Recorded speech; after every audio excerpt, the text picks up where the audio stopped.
বাপেরা, আপনাদের যাদের ছেলে মেয়ে নামাজ পড়ে না, পর্দা করে না, নারী ছবি দেখে অভ্যস্ত, অথচ বাংলা, অঙ্ক, ইংরেজি, জেনারেল যত বই পড়া আপনারা মনে করতেছেন শিক্ষিত হচ্ছে, খোদার কসম মূর্খ হচ্ছে, মূর্খ মূর্খ। বাংলা পড়লে শিক্ষিত হয় না, আল্লাহ চিনলে শিক্ষিত হয়। ইংরেজি পড়লে শিক্ষিত হয় না, রব চিনলে শিক্ষিত হয়। যে কপাল গোলামি করতে জানে না সেটা কোনো মানুষ হয় নাই। এটা উপার্জনকারী ইকোনমিক্যাল অ্যানিমেল, এমন একটি প্রাণী যেই প্রাণী অর্থ উপার্জন করতে জানে কিন্তু মানুষ হইতে জানে না।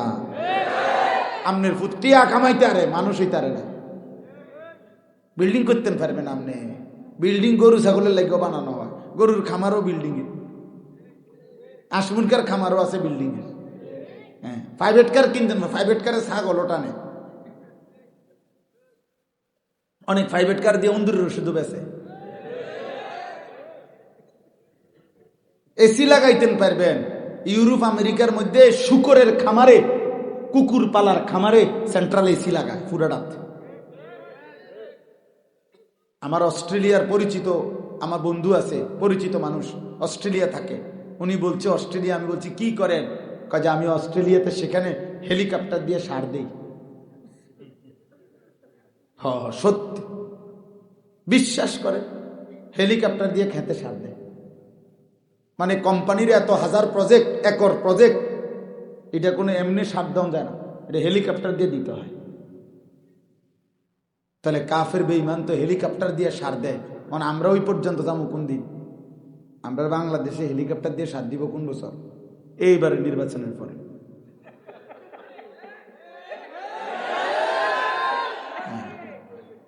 দেখ, এই রমজানের আগে পরেই দেখবেন সব হেলিকপ্টার দিয়ে কি দিতে আছে।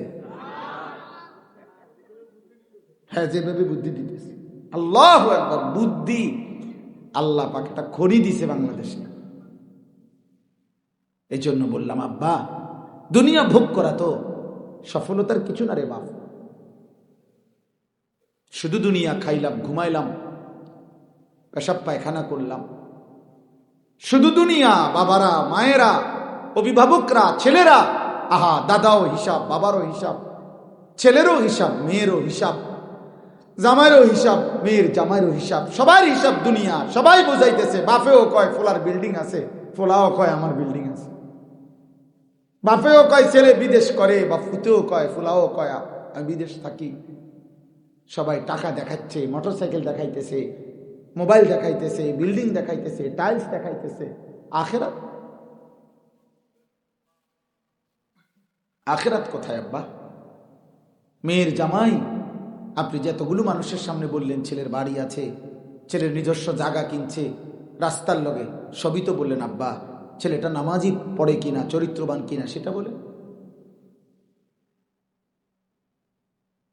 অথচ সর্বোচ্চ 20 বছর বা 30 বছর আগেও আমাদের বাপ চাচারা, আমার এই বাংলাদেশে মেয়ে বিয়ে দেওয়ার আগে ছেলের ইমান আমল, নামাজ, বন্দিগি, বাড়িতে পর্দা পুশিদা আছে কিনা দেখতো। ছেলের বাপ মেয়ের বিয়ে দিতে গেলে, মেয়ের খোঁজখবর নিতে গেলে, ফুতের বউ আনতে আগে মেয়ে আল্লাহর কোরআন পড়তে পারে কিনা, মেয়ে সূরা কেরাত জানে কিনা, পর্দা পুশিদা করে কিনা, মাইয়া গো বাড়ির চারিদিকে পর্দা পুশিদা আছে কিনা, এটা কি দেখতো না আমাদের দেশে? না, এখন আর এটা লাগবে না তো, এখন লাগবে না। এখন দেখার বিষয় হলো ছেলের বিল্ডিং আছে, ছেলের টাকা পয়সা আছে, ভিতরে বাথরুম, বাড়ির ভিতরে বাথরুম। এটা সবচেয়ে বড় সফলতা যে ছেলে বাথরুম বিক্রি করছে। এটা এটা জীবনের বড় সফলতা। বাইরে গিয়ে মতন লাগে না, অনেক ভিত্তে মতে। হ্যাঁ, এটা বড় কামিয়াবি, অনেক বড় কামিয়াবি। দোয়া কয় আমারে বলছে, মিয়া দোয়া করবেন হুজুর। ভিতরে 2টা বাথরুম, একটা বাথরুমটি শুদ্ধ টাইলস। দোয়া করতাম, মানে কি দোয়া করতাম? টাইলসের উপরে যেন কার্পেট বিছে তারে, টাইলস পর্যন্ত তো হয়েই গেছে, তখন দোয়া করে কি একটু বাড়ান দরকার না? এখন দোয়া মানে তো এরপরেরটা, তো তাহলে এরপরে বাথরুমের টাইলসে যেন কার্পেট বিছাই তারে, শীতের মধ্যে যাতে কোনো শীত না লাগে। এই মোমেনের হিসাব, মুসলমানের হিসাব এটা? আপনারা বাবারাও ভুলে গেলেন, মারাও ভুলে গেলেন। তাহলে আখিরাত কার জন্য? আল্লাহ তাআলা 30 পারা কোরআন নাজিল করলেন কার জন্য আব্বা? নবী সাল্লাল্লাহু আলাইহি ওয়াসাল্লাম 23টা বছর চোখের পানি ফেললেন কার জন্য? এত পাথরের আঘাত সইলেন তিনি কার জন্য? 14 দিন পেটে পাথর বেঁধে ক্ষুধার কষ্ট সইলেন কার জন্য? 3 মাস নবীর ঘরের চুলায় আগুন জ্বলে নাই, রান্না করা কোনো খাবার স্ত্রীদেরকে নিয়ে নবী খান নাই, ক্ষুধার কসম। কার জন্য?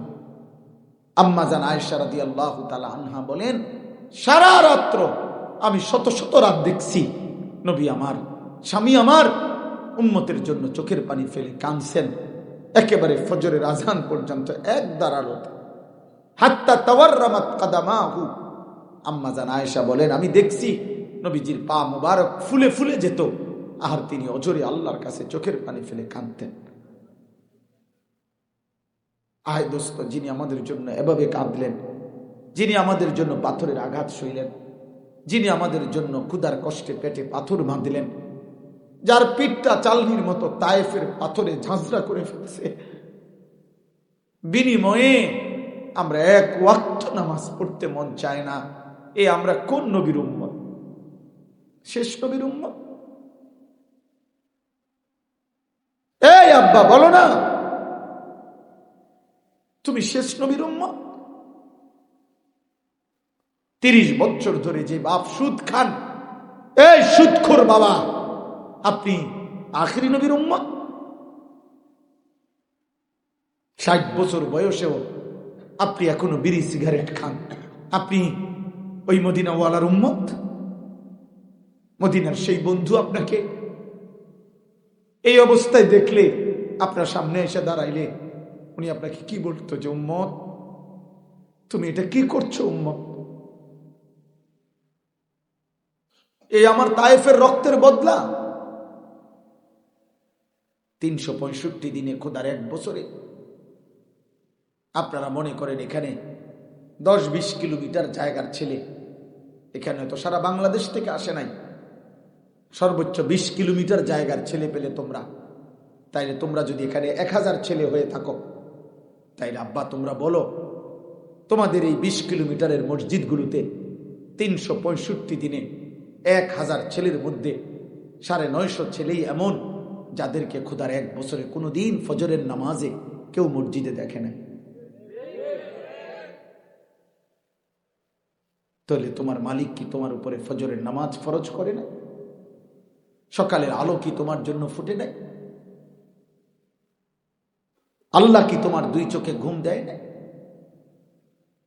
বিনিময়ে মালিক একটা সেজদা পাবে না? আলাম নাজালিল আরদা মিহাদা ওয়াল জিবালা আওতাদা ওয়া খালাকনাকুম আজওয়াজা ওয়া জাআলনা নাওমাকুম সুবাতা ওয়া জাআলনাল লাইলা লিবাসা ওয়া জাআলনান নাহারা মাআশা। আল্লাহ বলে, বলো না বান্দা, আমি কি জমিন তোমার জন্য বিছিয়ে দেই নাই? আমি কি পাহাড়গুলোকে তোমার জন্য পেরেগের মতো স্থাপন করি নাই? আমি কি তোমাদেরকে জোড়ায় জোড়ায় নারী পুরুষে সৃষ্টি করি নাই? 2 চোখের ঘুম আমি আল্লাহ কি দেই নাই? রাত্রিটাকে অন্ধকারের চাদর দিয়ে আমি কি ঢেকে দেই নাই? দিনের আলো উপার্জনের জন্য সূর্যটাকে আমি আলোকিত কি করে দেই নাই? আমি কি মাথার উপরে 7টা আসমান দেই নাই? আমি কি একটা সূর্য জ্বালিয়ে দেই নাই? আমি কি আসমান থেকে বৃষ্টি নামাই নাই? আমি কি জমিন থেকে খাদ্য ফসল উৎপন্ন করি নাই? এত কিছুর বিনিময়ে আমি কি একটা সেজদাও পাবো না?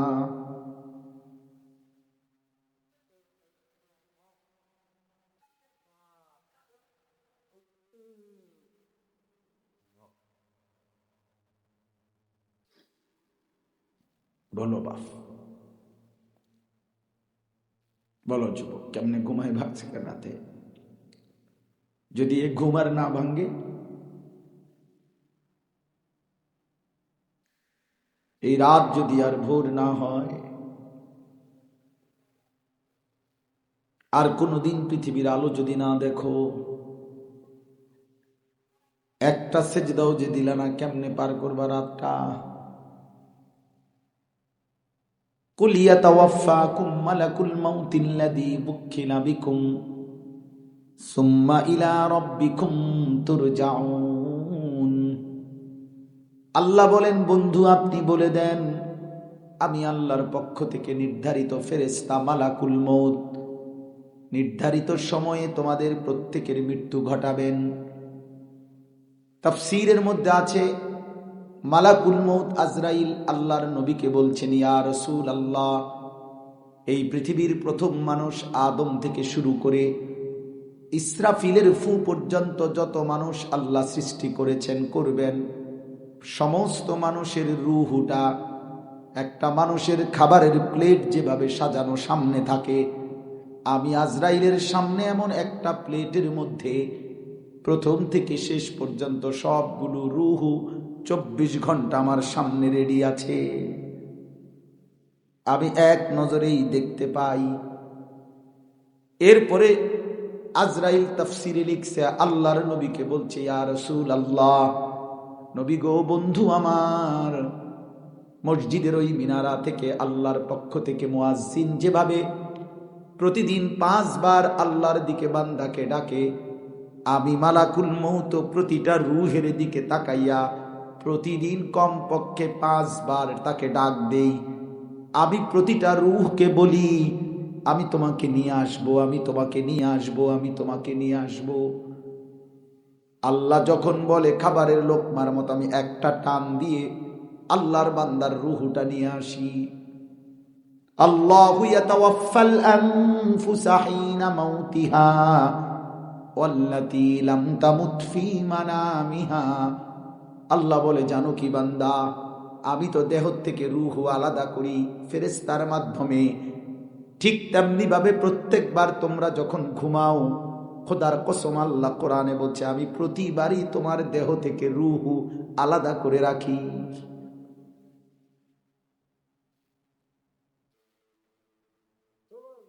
কোরআনুল কারীমের আয়াত। আল্লাহু ইয়াতাওয়াফাল আনফুসা হিনা মাউতিহা ওয়াল্লাতী লাম তামুত ফী মানামিহা। আমি আল্লাহ তাআলা ঘুমের সময় রূহটাকে আলাদা করে ফেলি। আল্লাহ বলেন, আমি যার জন্য ফয়সালা নিয়েছি মৃত্যু দিয়ে দেব, ওই রূহ আমি চাইলে আর ফেরত দেই না, আর আমি চাইলে বারবার ফেরত দিয়ে দেই। ফায়ুমসিকুল্লাতী কাদা আলাইহিল আজাল ওয়া ইউরসিলুল উখরা ইলা আজালিন মুসাম্মা। এজন্য প্রতিবার ঘুমের সময় রূহ শরীর থেকে আলাদা থাকে। আর মালিক যদি ফেরত না দেয়, বন্ধু, তোর কোনো বাপের ক্ষমতা নাই তোর রূহ ফিরে আসবে। এটা কোন সূরা? এই সূরায় মনে হয় হাফেজ সাহেব কও না, আমি তো হাফেজ সাহেব না।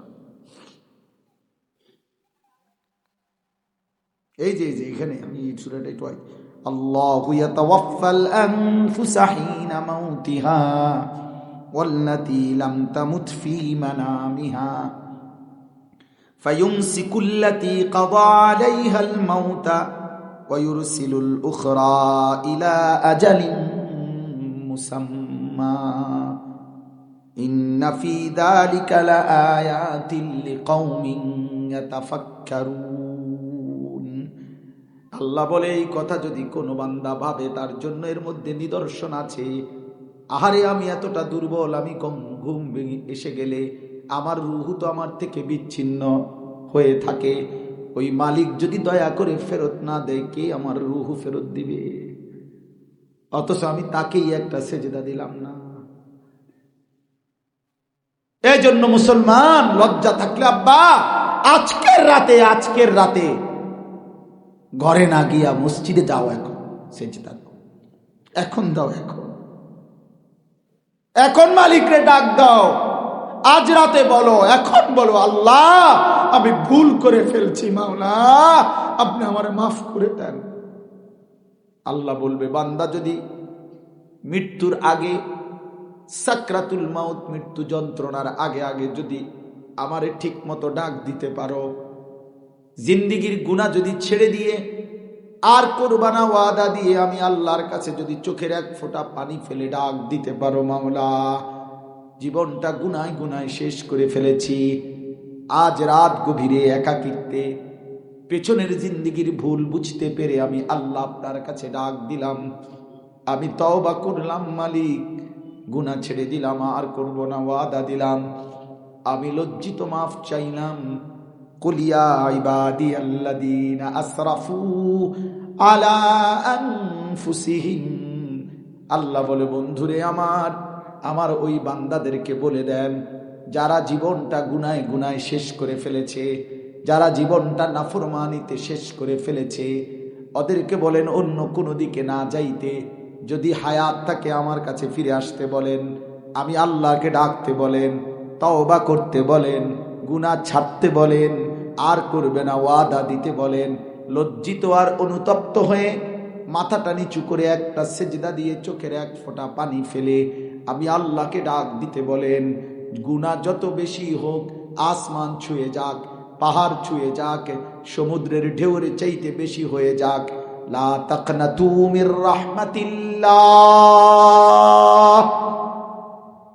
আল্লাহর শাজিন থেকে ডাক দিয়ে বলবে বান্দা কোনো নিরাশ হইও না, তোর মালিক এত বড় মালিক, তোর গুনাহ যত চাই বেশি, তোর মালিকের গফফার মাগফিরাত তার চাইতে কোটি গুণ বেশি। ইন্নাল্লাহা ইয়াগফিরুয যুনুবা জামিআ, নিশ্চয়ই আল্লাহ সব গুনাহ মাফ করে দিবেন। ইন্নাহু হুয়াল গফুরুর রহিম, কেন মাফ করবে না? তিনি যে গফুর, মাফ করনে ওয়ালা তো আল্লাহই, দয়া করনে ওয়ালা তো আল্লাহই। কে? গফফার কে? গফুর কে? মাফ করবেন কে? তাকে যদি ডাক দেয় মাফ করবে না কেন? এই আয়াতটাই পড়ছি আপনাদের সামনে, এই আয়াতই আমি পড়ছি। 24 নম্বর পারা 39 নম্বর সূরা, সূরায়ে জুমার, এই সূরার 53 নম্বর আয়াত। হযরত আব্দুল্লাহ ইবনে মাসউদ বলছেন রাদিয়াল্লাহু তাআলা আনহু, নবীর বিখ্যাত সাহাবী, তিনি বলছিলেন কোরআনুল কারীমের মধ্যে আল্লাহর সবচেয়ে বেশি প্রশস্ততা, আল্লাহ তাআলার ক্ষমার সবচেয়ে বড় ঘোষণা, আল্লাহ তাআলার উদারতা, আল্লাহ তাআলার মহানুভবতা, আল্লাহ তাআলার মাফ করার শ্রেষ্ঠতম আশার আয়াত এই আয়াত। এরপরে আর কোনো কথা নাই, এরপরে আর এক সেকেন্ড দেরি করার সুযোগ নেই। এই আয়াতের তাফসীরের মধ্যে আছে রাসূলুল্লাহ সাল্লাল্লাহু আলাইহি সাল্লামের কাছে কিছু লোক এসে বলছে, হে মুহাম্মদ, কালেমা তো পড়তে চাই, কিন্তু তুমি তো জানো না আমাদের গুনাহ কি পরিমাণ, আমরা শিরিক করেছি জীবনভর, শুধু যদি শিরিক করতাম, মূর্তি পূজা করতাম তাও তো হইতো, কিন্তু মুহাম্মদ আমরা জিনা করেছি পুরা জীবনভর, আমরা ব্যভিচার করেছি পুরা জীবনভর, আমরা হত্যা করেছি পুরা জীবনভর, খুন করেছি জীবনভর, মুহাম্মদ শরাব পান করেছি, মদ পান করেছি জীবনভর, মুহাম্মদ খুনের হিসাব কত বলতে পারবো না, জেনা করেছি কত বলতে পারবো না, মদ পান করেছি কত বলতে পারবো না, অগণিত অগণিত হিসাব ছাড়া তোমার আল্লাহ মাফ করবে তো বুঝলাম, কদ্দুর মাফ করব, তোমার আল্লাহ মাফ করবে বা কদ্দুর, আমাকে গুনাহ তো অনেক বেশি, পাপ তো অনেক বেশি, শিরিক অনেক বেশি, জিনা অনেক বেশি, নেশা অনেক বেশি, জুয়া অনেক বেশি, খুন অনেক বেশি, তোমার মালিককে বলো না তিনি সব মাফ করবে কিনা, না কিছু মাফ করে আবার আটকাইয়া ফেলে। আল্লাহ বলে, বন্ধু বলেন সব মাফ করে দেব, সব।